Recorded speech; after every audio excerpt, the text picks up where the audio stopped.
Shalom semua saudaraku dimanapun Anda bisa mendengarkan program kali ini saudara.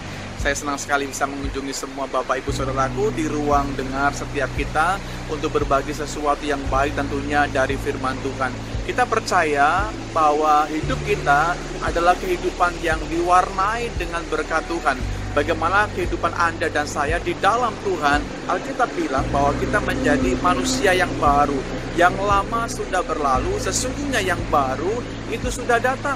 Bagi setiap kehidupan Anda dan saya, harusnya bagaimana kita semua bisa mengenakan manusia yang baru. Yang Alkitab katakan, diperbaharui dari waktu ke waktu. Paling tidak ada dua hal yang harusnya melekat dalam diri setiap kita, dan itu merupakan karakter orang-orang yang tinggal di dalam Tuhan. Yang pertama saya temukan bagaimana perkataan kita harusnya perkataan yang bisa memberkati banyak orang. Kepada siapapun kita bisa bertemu, dan dimanapun Anda berjumpa dengan teman-teman kita, harusnya sebagai orang-orang yang sudah hidupnya diperbaharui di dalam Tuhan, harusnya perkataan Anda adalah perkataan yang bisa menguatkan, perkataan yang membangun. Alkitab katakan begini, saya temukan firman Tuhan di dalam Efesus pasalnya yang keempat ayat yang ke-29, janganlah ada perkataan kotor keluar dari mulutmu, tetapi pakailah perkataan yang baik untuk membangun di mana perlu, supaya mereka yang mendengarnya beroleh kasih karunia. Sampai di sana bunyi firman Tuhan. Alkitab berkata bahwa janganlah, artinya ini sesuatu yang dilarang oleh firman Tuhan.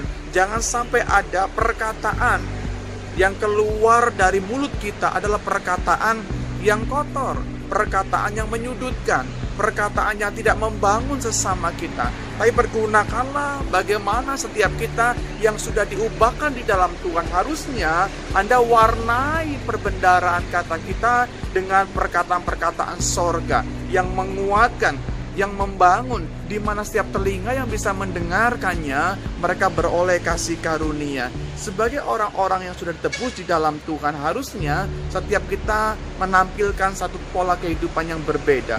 Orang lain mungkin ketika dia disakiti, dia balas ganti menyakiti, atau mungkin mendapat perkataan yang tidak baik, dia balas mengumpat, saudara. Tapi saya mau anjurkan melalui program kali ini, sebagai orang-orang yang sudah di dalam Tuhan, yang sudah ditebus oleh darah anak domba Allah itu, pergunakanlah setiap perkataanmu untuk membangun, di mana orang yang bisa mendengarkannya, siapapun itu saudaraku, dia memperoleh berkat Tuhan.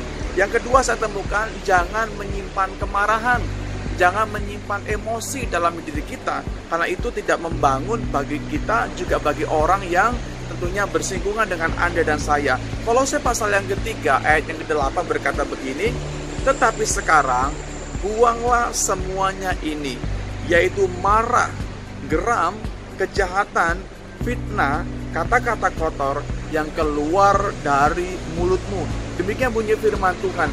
Jadi jangan sampai dalam hidup saya dan saudara sebagai orang-orang yang sudah beralih dari kehidupan yang lama kepada kehidupan yang baru, kita tetap tinggal dalam kegeraman, kita tinggal dalam kemarahan, kita tinggal dalam kejahatan. Alkitab katakan apa? Buanglah semuanya itu. Jangan sampai mewarnai kehidupan kita, karena Anda adalah pribadi yang sudah berbeda. Ya, kita adalah pribadi yang sudah berpindah dari yang tadinya mewarisi kerajaan neraka, Anda beralih tempat menjadi pribadi yang mewarisi kerajaan sorga. Kita adalah orang-orang dipersiapkan oleh Tuhan menjadi pengaruh yang baik di tengah-tengah situasi kondisi yang tidak baik hari ini. Jadilah garam dan terang bagi dunia. Jadilah pribadi yang bisa memberikan pengaruh dan dampak yang baik bagi lingkungan setiap kita. Dimulai dari orang-orang yang punya karakter seperti karakter Kristus. Buang semuanya itu. Alkitab mencantumkan bahwa kemarahan, kegeraman, semua bentuk kejahatan apapun bentuknya itu, fitnah, dan semua kata-kata yang kotor yang pernah mungkin kita koleksi, Anda mesti membuang jauh daripada kehidupan setiap kita. Jangan sampai hatimu tercemar oleh hal-hal demikian. Kita tahu bahwa iblis tidak senang, saudara. Ketika saudara lebih intim dengan Tuhan, ketika setiap kita bersekutu bersama-sama dengan Tuhan, dan apalagi setiap kita ketika engkau mau melakukan hal yang baik, sesungguhnya engkau menjadi incaran iblis.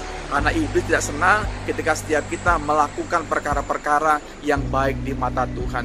Dia selalu akan menggocor kita. Dia akan selalu cari celah bagaimana kita mencapai satu kehancuran dan sepertinya kita tidak bisa bangkit kembali. Namun sebagai gereja Tuhan, mari bersama-sama melalui program kali ini saya mengajak kepada semua saudara semuanya, dimanapun Anda bisa mendengarkan program ini, pakailah perkataan-perkataan yang positif, yang menguatkan, yang membangun, yang meneguhkan sahabat-sahabat kita. Dan yang kedua, buang semua kegeraman, buang segala kemarahan, buang segala bentuk kejahatan, karena semuanya itu tidak berfaedah, tidak berguna bagi pertumbuhan kerohanian setiap Anda dan saya. Pakailah perkataan-perkataan yang baik, di mana setiap orang bisa mendengarkannya, mereka peroleh kasih karunia Tuhan. Puji Tuhan. Ini perenungan buat program kali ini. Terima kasih buat saudara yang bisa menyaksikannya.